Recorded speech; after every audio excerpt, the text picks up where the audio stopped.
Everyone keeps saying that AI can do everything, but can it do the impossible?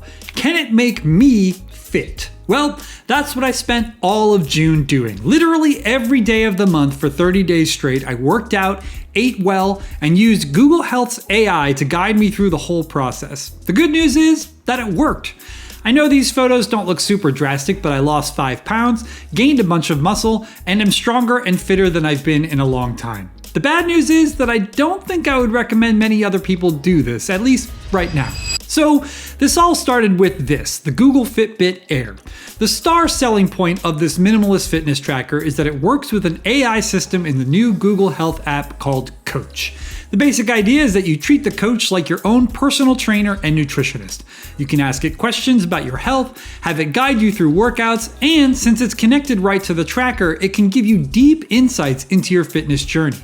Google worked with a whole panel of leading experts to create Coach to give it guardrails against hallucinating stuff that would be dangerous, like, I don't know, recommending you eat at least one small rock per day, which would be crazy. Hashtag never forget. When I did my review of the Fitbit Air, I called out the Coach for not being super helpful for workouts and not doing the best job when it comes to tracking calories. The workout system was clunky, and the estimates it gave for foods based on photos were sometimes way off. But now that I've spent every single day of an entire month with Coach, I have a lot more insight on what works, what doesn't, and who exactly I think should be using it. But before I get to that, let me tell you a little bit about the rules I gave myself for this 30-day challenge.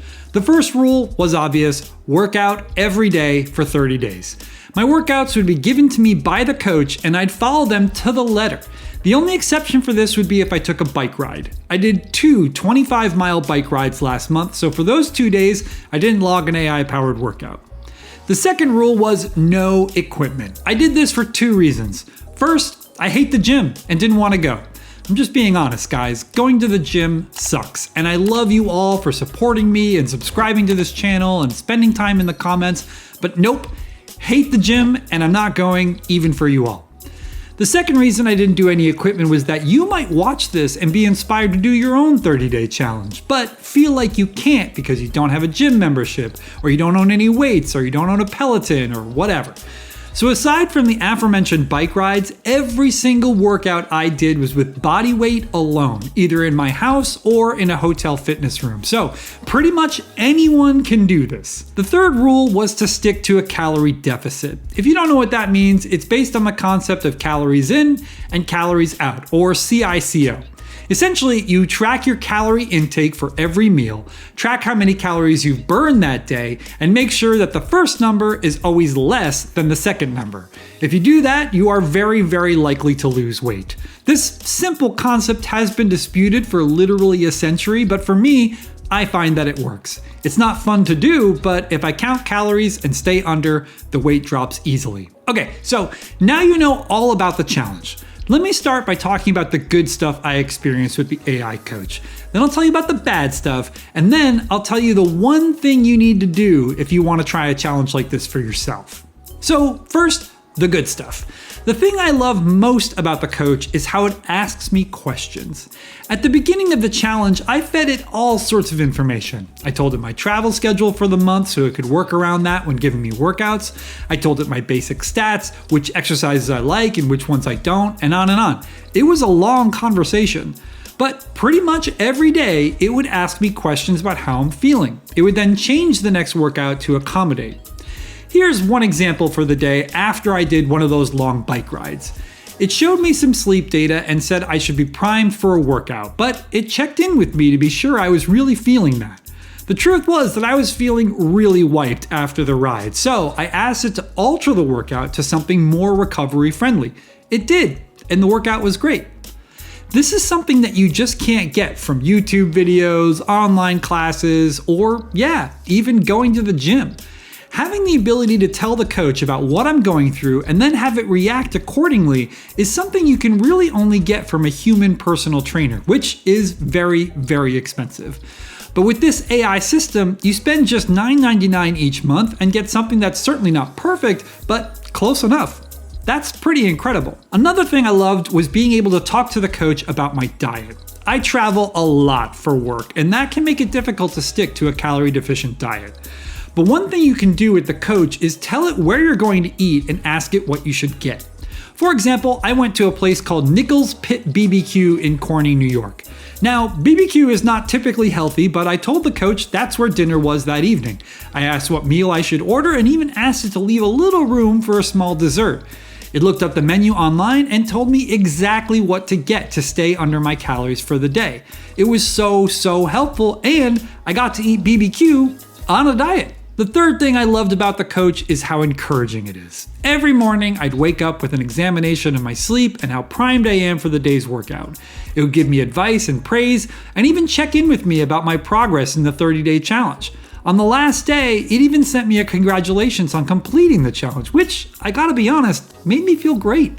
I know it's not real and there isn't actually a human coach behind this message, but it still made me feel good about myself. All this praise was a double-edged sword though. I'll touch on that in a bit when I get to the downsides of this whole thing. But the last thing I really loved about this whole process was seeing my progress. The first workout I did on June 1st had some jumping jacks and some stretching to warm up. Then I did some push-ups and some other exercises before doing a cool down. I had an average heart rate of 118 BPM for that, and when I was done, I felt like I was hit by a truck. Fast forward to the end of the month, and I did 30 minutes of much longer and more intense exercises, ending with a forearm plank for over a minute. I had 132 BPM heart rate average for that and came away feeling great. I literally couldn't have done that workout when I first started. I would have simply collapsed. But now I can, and being able to see all that data and progress was awesome. But it wasn't all amazing this past month. The AI coach still needs a lot of work, and you know what the biggest issue has been? This thing right here. I didn't use the Fitbit Air for this challenge because I like my Pixel Watch 4 better. But getting the coach and the watch to work together is really clunky. And you wanna know what? It actually changed halfway through the challenge. At first, there was no communication between the watch and the app. I would start a workout and get this alert about no device being connected. But when I tapped the button to check on that, it would take me to my Pixel Watch 4, which was very much connected. But that didn't work, so that sucked. Then Google fixed it, and the app started saying that it was successfully connected to my watch. But you can't use your phone to tell the watch to start a workout. Instead, you need to trigger the workout on your phone, then trigger a separate workout on your watch, then go back to the phone and actually start the workout. At the end, the app compiles all the information together from each device and gives you one report for the whole workout. Frankly, this is really dumb. There's no reason why I shouldn't be able to start the workout on the phone and have it trigger on the watch automatically. Maybe Google will fix that sometime, but while I was doing this 30-day challenge in June, it was such a mess. Another problem is this, the layout of the workouts. This video up here showing you how to do the exercise is great. I mentioned this in my Fitbit Air review, but some exercises don't have videos, which is dumb and not helpful. But when the videos are there, it is nice. What sucks is everything else about this. While I was doing my workout, I needed to prop my phone up somewhere so I could see it both while standing and while lying down. That inevitably meant the floor. But can you tell me what the next exercise is from up here? Or how about how long you've been working out? It's clear that whoever designed this layout has never actually used it to work out. Otherwise, they would have made the things you need to see from far away much bigger. Also, and this was so annoying, there are no sounds. When you get to the next exercise, there's no beep or alert to let you know. So I would find myself doing bicycle crunches, which is a tricky exercise to do and look at your phone at the same time, and find out that I went way over time because there was no beep or anything to alert me that I should move to the next exercise. Of course, there weren't vibrations on my watch either, which makes sense when you remember that that whole system is a disaster anyway. Remember how I mentioned I loved all the praise I got from the AI, but how that was a double-edged sword? Well, that's because for all the praise I got, I didn't get any criticism. If I went over my calories for the day, which happened multiple times, the AI never chastised me. It never expressed disappointment or pushed me to be better. All it ever said was, "You're doing so great." I know it sounds counterintuitive, but I need the coach to balance the praise with criticism. Otherwise, it just rings hollow. If I opened my phone and it said, "Hey Tubby, you shouldn't have eaten that much ice cream yesterday," that would have been more motivating. And that basically sums up the worst part of this AI system, the lack of humanity. Getting in shape, losing weight, gaining strength, these are not easy things to do. If they were easy, everyone would be in perfect shape. The reason something like a human personal trainer gets people to have the body they want is that they know how to motivate that specific person. If you need tons of praise, they pile it on. If you need discipline, they act like Arlie Ermy from Full Metal Jacket. Do you think I'm cute, Private Pile? Do you think I'm funny? Sir, no, sir. Then wipe that disgusting grin off your face. Sir, yes, sir. I know that seems nuts, but there's a reason intense training things like CrossFit are so successful.